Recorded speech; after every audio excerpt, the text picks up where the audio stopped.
আসসালামু আলাইকুম। আজ রবিবার ২রা ভাদ্র ২২শে সফর ১৭ আগস্ট। বাংলাদেশ বেতার রাজশাহী। স্থানীয় সংবাদ পড়ছি উম্মে সালমা।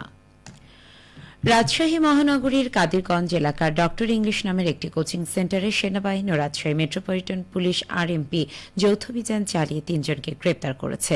এ সময় বিপুল পরিমাণ অস্ত্র, গোলাবারুদ ও বিস্ফোরক তৈরির সরঞ্জাম উদ্ধার করা হয়।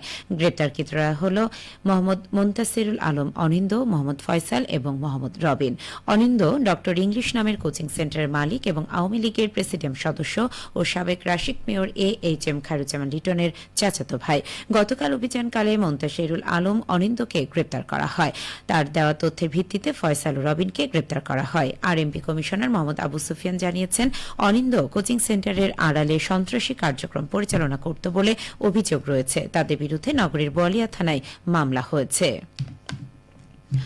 নাটোরের বড়াইগ্রাম উপজেলার বনপাড়ায় ১০ শয্যা বিশিষ্ট বনপাড়া হাসপাতাল কাম ট্রমা সেন্টার নির্মাণ করা হবে। দুর্ঘটনাপ্রবণ বনপাড়া হাটিকুমরুল মহাসড়কের মহিষডাঙ্গায় নির্মাণ পরিকল্পনায় হাসপাতালটি ট্রমা সেন্টার হিসেবে কাজ করবে। হাসপাতাল কাম ট্রমা সেন্টার নির্মাণের জন্য ৩,৩১,০০,০০০ টাকা ব্যয়ে ১ একর জমি ইতোমধ্যে অধিগ্রহণ করা হয়েছে। স্বাস্থ্য প্রকৌশল অধিদপ্তর নাটোর জেলা কার্যালয়ের সহকারী প্রকৌশলী মোহাম্মদ শামীম আক্তার জানান, হাসপাতাল কাম ট্রমা সেন্টার নির্মাণের লক্ষ্যে অধিদপ্তরের প্রস্তাবনা প্রেরণ করা হয়েছে। অর্থ বরাদ্দ এবং নির্দেশনা পেলে নির্মাণ কাজ শুরু করা হবে।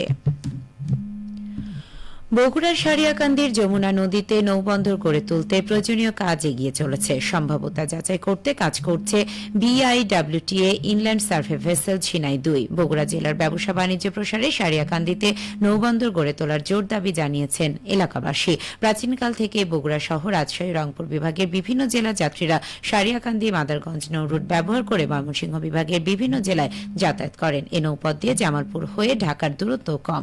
ফসলের ন্যায্য মূল্য পেতে এবং সারিয়াকান্দি মাদারগঞ্জ নৌরুটের লাখো যাত্রীদের সুবিধার্থে সারিয়াকান্দিতে নৌবন্দর চান এলাকাবাসী। সারিয়াকান্দি উপজেলা নির্বাহী কর্মকর্তা শাহরিয়ার রহমান বলেন, এলাকাবাসী সুবিধার কথা বিবেচনা করে বগুড়া জেলা প্রশাসক সারিয়াকান্দিতে নৌবন্দর গড়ে তুলতে উদ্যোগ গ্রহণ করেছেন। তার ভিত্তিতে BIWTA চেয়ারম্যান সারিয়াকান্দি নৌঘাট পরিদর্শন করেছেন এবং নৌবন্দর গড়ে তুলতে প্রয়োজনীয় সম্ভাব্যতা যাচাইয়ের কাজ চলমান রয়েছে। সব ঠিক থাকলে সারিয়াকান্দিতে নৌবন্দর হবে। গাজীপুরের সাংবাদিক আসাদুজ্জামান তুহিন হত্যাকাণ্ডের প্রতিবাদে খনিদের দ্রুত বিচারের আওতায় এনে দৃষ্টান্তমূলক শাস্তির দাবি জানিয়েছে বগুড়া ফটো জার্নালিস্ট অ্যাসোসিয়েশন। গতকাল শহরের 0.7 মাথায় মানববন্ধন কর্মসূচিতে এই দাবি জানানো হয়। বগুড়া ফটো জার্নালিস্ট অ্যাসোসিয়েশনের সভাপতি আব্দুর রহিমের সভাপতিত্বে ও সাধারণ সম্পাদক কাউসারুল্লাহ আরিফের সঞ্চালনায় এতে বক্তব্য রাখেন বগুড়া প্রেস ক্লাবের সভাপতি রেজল হাসান রানু, সাধারণ সম্পাদক কালাম আজাদ, সাংবাদিক ইউনিয়ন বগুড়ার সভাপতি গণেশ দাস। এ সময় বক্তারা বলেন, একজন নির্ভীক সাংবাদিককে নির্মমভাবে হত্যা করা গণমাধ্যমের স্বাধীনতার উপর ভয়াবহ আঘাত এবং মুক্ত চিন্তার কণ্ঠরোধের এক জঘন্য দৃষ্টান্ত।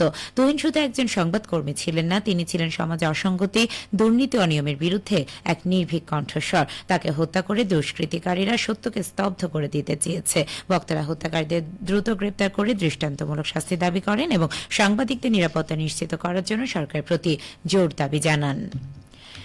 এসএসসি দাখিল সমমান পরীক্ষায় জিপিএ ৫ প্রাপ্ত ৪ শতাধিক শিক্ষার্থীদের সংবর্ধনা দিয়েছে বাংলাদেশ ইসলামী ছাত্র শিবির পাবনা শহর শাখা। গতকাল পাবনা বনমালী শিল্পকলা ইনস্টিটিউটের মিলনায়তনে এই সংবর্ধনা প্রদান করা হয়। অনুষ্ঠানের প্রধান অতিথি ছিলেন ইসলামী ছাত্র শিবিরের সাবেক কেন্দ্রীয় সভাপতি ইঞ্জিনিয়ার সিরাজুল ইসলাম। পাবনা শহর শিবিরের সভাপতি গোলাম রহমান জয়ের সভাপতিত্বে শহর শিবিরের সেক্রেটারি SM হাবিবুল্লাহ সঞ্চালনায় অনুষ্ঠানে বক্তব্য রাখেন পাবনা জেলা জামায়াতের নায়েবে আমির ও পাবনা ৫ আসনের সংসদ সদস্য পদপ্রার্থী প্রিন্সিপাল হাফেজ মাওলানা ইকবাল হোসেন, জেলা জামায়াতের সেক্রেটারি অধ্যাপক আব্দুল গাফফার খান, মিডিয়া ব্যক্তিত্ব কলামিস্ট শমসের আলী আলম হেলাল। গত কয়েকদিনের অবিরাম বর্ষণ ও পাহাড়ি ঢলে সোনাতলায় নদ নদীতে পানি বৃদ্ধি পেয়েছে। এতে নদীকুলীয় এলাকার নিম্নাঞ্চলের আমন ধানের ফসল পানির নিচে ডুবে গেছে।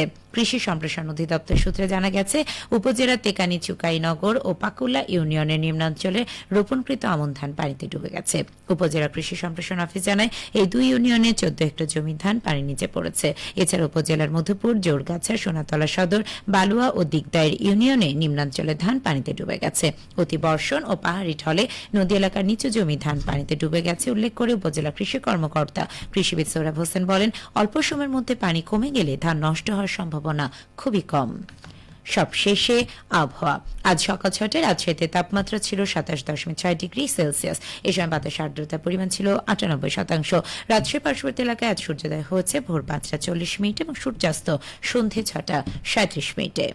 সংবাদ শেষ হলো। আমাদের পরবর্তী স্থানীয় সংবাদ দুপুর 12:10